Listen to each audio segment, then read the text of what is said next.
Hi friends, मुठ्ठल Joshi या व्हिडिओमध्ये आपण तलाठी भरतीच्या संदर्भात एक अपडेट पाहणार आहोत आणि डिसेंबरमध्ये खरंच तलाठी भरती होणार आहे का, वस्तुस्थिती नेमकी काय आहे, तलाट्याची जाहिरात कधीपर्यंत येऊ शकते, ती सगळी माहिती आपण पाहूयात. व्हिडिओ शेवटपर्यंत पहा, कारण सोशल मीडियावर धुमाकूळ घातलेला आहे की डिसेंबरमध्ये तलाठी भरती होणार आहे, हालचालींना वेग आलेला आहे. आणि आपले जे महसूल मंत्री आहेत त्यांनी सुद्धा सांगितलेलं आहे की तलाठी भरतीची प्रक्रिया सुरू केलेली आहे. 1700 जागा असणार आहेत. तर खरंच वस्तुस्थिती काय, ती सगळी माहिती आपण पाहूयात. व्हिडिओ शेवटपर्यंत पहा. या व्हिडिओला सर्वांनी लाईक करा, शेअर करा आणि विठ्ठल जोशी जे आपले यूट्यूब चॅनल आहे ते सबस्क्राईब करा. जर तुम्हाला तलाठी भरतीसाठी रेकॉर्डेड व्हिडिओ कोर्स घ्यायचा असेल तर प्ले स्टोरवरून विठ्ठल जोशी ॲप डाउनलोड करा आणि तलाठी भरती रेकॉर्डेड व्हिडिओ कोर्स विकत घ्या. फक्त 500 + GSTच्या कमी फीमध्ये हा कोर्स उपलब्ध आहे आणि तुम्हाला परीक्षेला डेफिनेटली याचा फायदा होणार आहे. तर या ठिकाणी पहा, डिसेंबरमध्ये तलाठी भरतीचे वारे, 71 रिक्त पदांमुळे मिळणार पेसा क्षेत्रालाही दिलासा. आणि मी आधी तुम्हाला बातमी सगळी व्यवस्थित वाचून दाखवतो आणि नंतर वस्तुस्थिती काय ती शेवटी सांगतो, त्यामुळे व्हिडिओ शेवटपर्यंत पहा. तर जळगाव जिल्ह्याची ही बातमी आहे पहा, दैनिक लोकमत या वर्तमानपत्रामध्ये आलेली. राज्यभरात 2018-19 आणि 2023 नंतर तलाट्यांची पदे भरली गेली नाहीत. मात्र जिल्हा प्रशासन अनुकंपाधारकांना संधी दिल्याने जिल्हा प्रशासनाला काहीसा दिलासा मिळाला. तशातच महसूल मंत्र्यांनी तलाठी भरतीची प्रक्रिया हाती घेतली जात असल्याचे जाहीर केल्याने जिल्ह्यातील 71 रिक्त पदांसाठी डिसेंबर अखेरीस भरती प्रक्रिया सुरू होणार आहे. पहा, डिसेंबरच्या अखेरीस म्हणजे शेवटी भरती सुरू होणार आहे. त्यामुळं अतिरिक्त गावांचा पदभारातून अनेक तलाट्यांना मुक्ती मिळणार आहे. राज्यात महसूल विभागात सुमारे 3000 पदे रिक्त आहेत.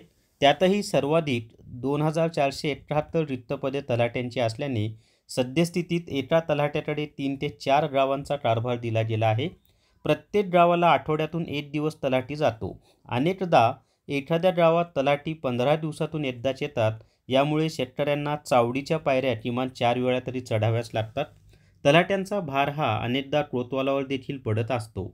त्याच्या पुढे पहा, राज्याला सर्वाधिक महसूल देणाऱ्या तलाट्यांवरील भार कधी कमी होणार, असा गहन प्रश्न निर्माण झाला आहे. राज्यात गेल्या काही महिन्यांपासून रिक्त असलेली ग्राम महसूल अधिकाऱ्यांची अर्थात तलाट्यांची 1700 पदे भरली जाणार आहेत.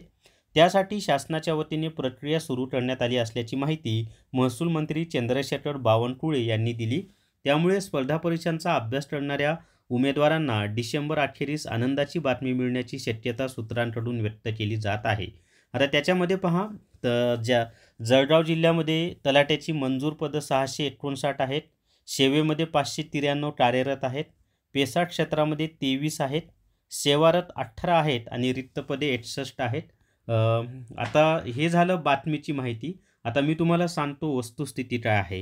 म्हणजे महसूल मंत्री यांनी स्वतः सांगितलेलं आहे की तलाठी भरतीची प्रक्रिया सुरू केलेली आहे आणि ती वस्तुस्थिती आहे की तलाठी भरतीची प्रक्रिया सुरू झालेली आहे आणि डिसेंबरच्या अखेरीसपर्यंत तलाट्याची जाहिरात येईल.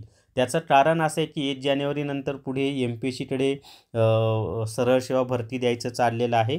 त्यामुळं त्याच्या अगोदरच तलाट्याची जाहिरात येईल आणि ही परीक्षा TCS या कंपनीमार्फतच घेतली जाईल.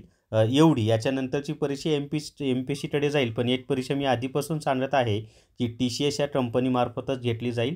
आणि डिसेंबरच्या शेवटी जाहिरात आली तर साधारणपणे मार्च महिन्यामध्ये लेखी परीक्षा त्याची होऊ शकते.